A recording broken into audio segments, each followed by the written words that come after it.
بسم اللہ الرحمن الرحیم۔ اردو آرٹیکلز کے معزز دوستو، السلام علیکم ورحمۃ اللہ وبرکاتہ۔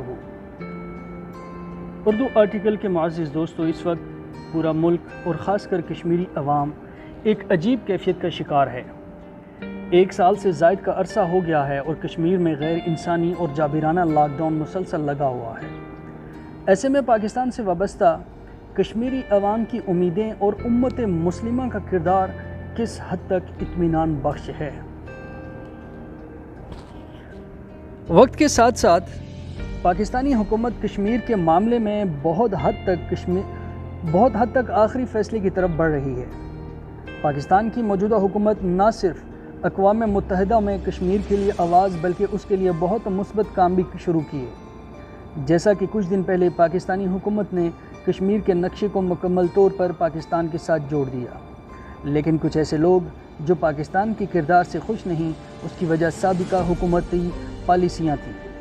آج کشمیری عوام اور پاکستانی عوام کی کچھ فیصد عوام اس نقشے کو بہت تنقید کا نشانہ اور مذاق بنا رہی ہے۔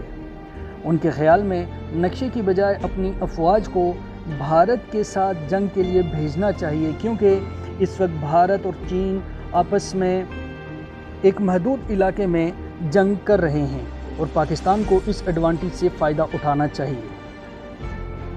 آئیے ہم اس سے پہلے کی پاک بھارت جنگ اور اس میں پاکستان کی کامیابی اور کشمیر کی آزادی تک کو جاننے کی کوشش کرتے ہیں کہ اس وقت پاکستان کو کتنا ایڈوانٹیج حاصل تھا۔ ایوب خان نے 65 کی جنگ میں کشمیر کیوں نہیں لیا؟ یہ سوال اکثر کیا جاتا ہے کہ 62 کی چین انڈیا جنگ میں ایوب خان نے کشمیر پر قبضہ کیوں نہیں کیا؟ جواب بہت سادہ سا ہے۔ پاکستان کو اس جنگ میں اتنا بڑا ایڈوانٹیج حاصل نہیں تھا جیسا کہ لوگ سمجھتے ہیں۔ چین کے ساتھ انڈیا کے صرف 22,000 فوج ہی لڑ رہی تھی، اور وہ بھی ایک محدود سے علاقے میں، جبکہ ایکٹیو اور ریزرو ملا کر کل انڈین فوج اس وقت بھی 10 لاکھ سے اوپر تھی۔ یعنی انڈیا کی صرف 2% فوج چین کے ساتھ مصروف تھی، باقی 98% فارغ تھی۔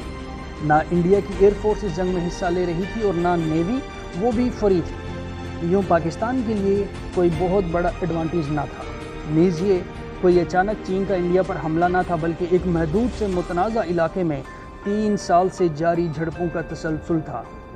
یہاں 1959 سے چین اور انڈیا کی جھڑپیں چل رہی تھیں۔ یہ بڑی جھڑپ بھی 1-2 دن کی نہیں تھی، بلکہ پورا 1 مہینہ چلتی رہی۔ یوں یہ بھی جھوٹ ہے کہ ایوب خان رات کو سویا رہا اور اس لیے موقع گنوا دیا۔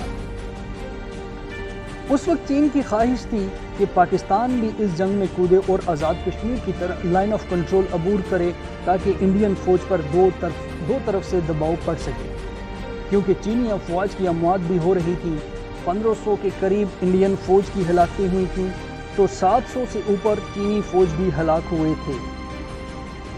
روس جو اس وقت سپر پاور تھا، کھل کر انڈیا کی مدد کر رہا تھا، اور روس نے انڈیا کو یقین دلایا کہ پاکستان اس جنگ میں کودا تو روسی ایئر فورس پاکستان کو سبق سکھا دے گی۔ روس کی وجہ سے برطانیہ اور امریکہ اس جنگ سے لا تعلق رہے اور انڈیا کی براہ راست مدد نہ کی، لیکن انہوں نے ایک کام ضرور کیا۔ بروس ریڈل کی کتاب JFK's Forgotten Crisis: Tibet, The CIA and the Sino-Indian War کے مطابق ایوب خان کو جنگ میں کودنے کے لیے پر تولتا دے کر امریکہ اور برطانیہ دونوں نے پاکستان کو خبردار کیا کہ اگر وہ اس جنگ میں کودا تو یہ سیٹو اور سینٹو معاہدوں کی خلاف ورزی ہوگی، نیز دونوں ممالک پاکستان پر معاشی اور سفری پابندیاں عائد کر دیں گے۔ امریکہ نے ہتھیاروں کی فراہمی روکنے کی بھی دھمکی دی۔ یاد رہے کہ اس وقت پاکستان صرف امریکہ سے ہتھیار لیا کرتا تھا۔ ایوب خان کو اقتدار سنبھالے ابھی 4 سال ہوئے تھے، اور پاکستان تیزی سے معاشی طور پر مضبوط ہو رہا تھا، اور اس حالت میں اگر بڑی جنگ اس معاشی ترقی کو بریک لگا سکتی تھی۔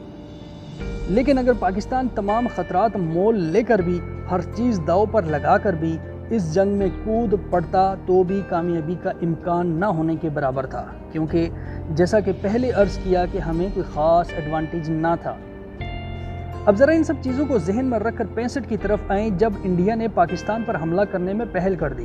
اس وقت انڈیا کی تینوں مسلح افواج، نیوی، ایئر فورس اور بری فوج پاکستان کے ساتھ تقریباً تمام سرحدی پٹی پر جنگ میں مصروف ہو گئی۔ پاکستان نے انڈیا کی 70% ایئر فورس اور ڈپلومیٹس کا صفایا کر دیا۔ ان کی بڑی فوج کے سب سے مضبوط حصے کو ٹینکوں کی لڑائی میں تباہ کر کے رکھ دیا اور انڈیا کے ٹینکوں کی بڑی تعداد تباہ کر دی۔ اس حالت میں پاکستان نے چین سے 2-3 بار کہا کہ وہ لداخ وغیرہ میں پیش قدمی کرے، لیکن چین نے نہیں کی، جبکہ چین کو 65 کی جنگ میں 1000 گنا بڑا ایڈوانٹیج حاصل تھا اس سے جتنا پاکستان کو 62 کی جنگ میں تھا۔ 65 میں انڈیا کی تقریباً پوری فوج پاکستان کے ساتھ مصروف تھی، اور جیسا کہ اوپر عرض کیا، ان کی ایئر فورس اور ٹینکوں کا پاکستان نے صفایا کر دیا تھا، اور چین اس وقت بھی پاکستان کے مقابلے میں کئی گنا بڑی دفاعی قوت رکھتا تھا، لیکن اس نے پھر بھی رسک نہیں لیا۔ چین نے جواز پیش کیا کہ اگر پیش قدمی کی تو روس اور امریکہ دونوں ناراض ہوں گے اور روس چین پر حملہ بھی کر سکتا ہے۔ تب آپ سوچیں کہ ایوب خان نے جو پاکستان کو سنبھالنے کی کوشش کر رہا تھا اور کئی متضاد معاہدوں میں جکڑا ہوا تھا، روس اور امریکہ کا خطرہ مول لے کر انڈیا کی محض ایک چھوٹی سی جھڑپ کا فائدہ اٹھانے کی کوشش کیسے کرتا؟ ایوب خان سپاہی سالار تھے اور بہت اچھا سپاہی سالار تھے۔ مجھے یقین ہے کہ جنگوں کے بارے میں ہم سے زیادہ جانتے تھے، مجھے یہ بھی یقین ہے کہ اس وقت کے حالات سے بھی ہم سے زیادہ واقف تھے، لہٰذا اس وقت کے حالات اور انڈیا چین کی جنگ کی اصل صورتحال کو سمجھے بغیر یہ کہنا کہ ایوب خان کشمیر لے سکتا تھا،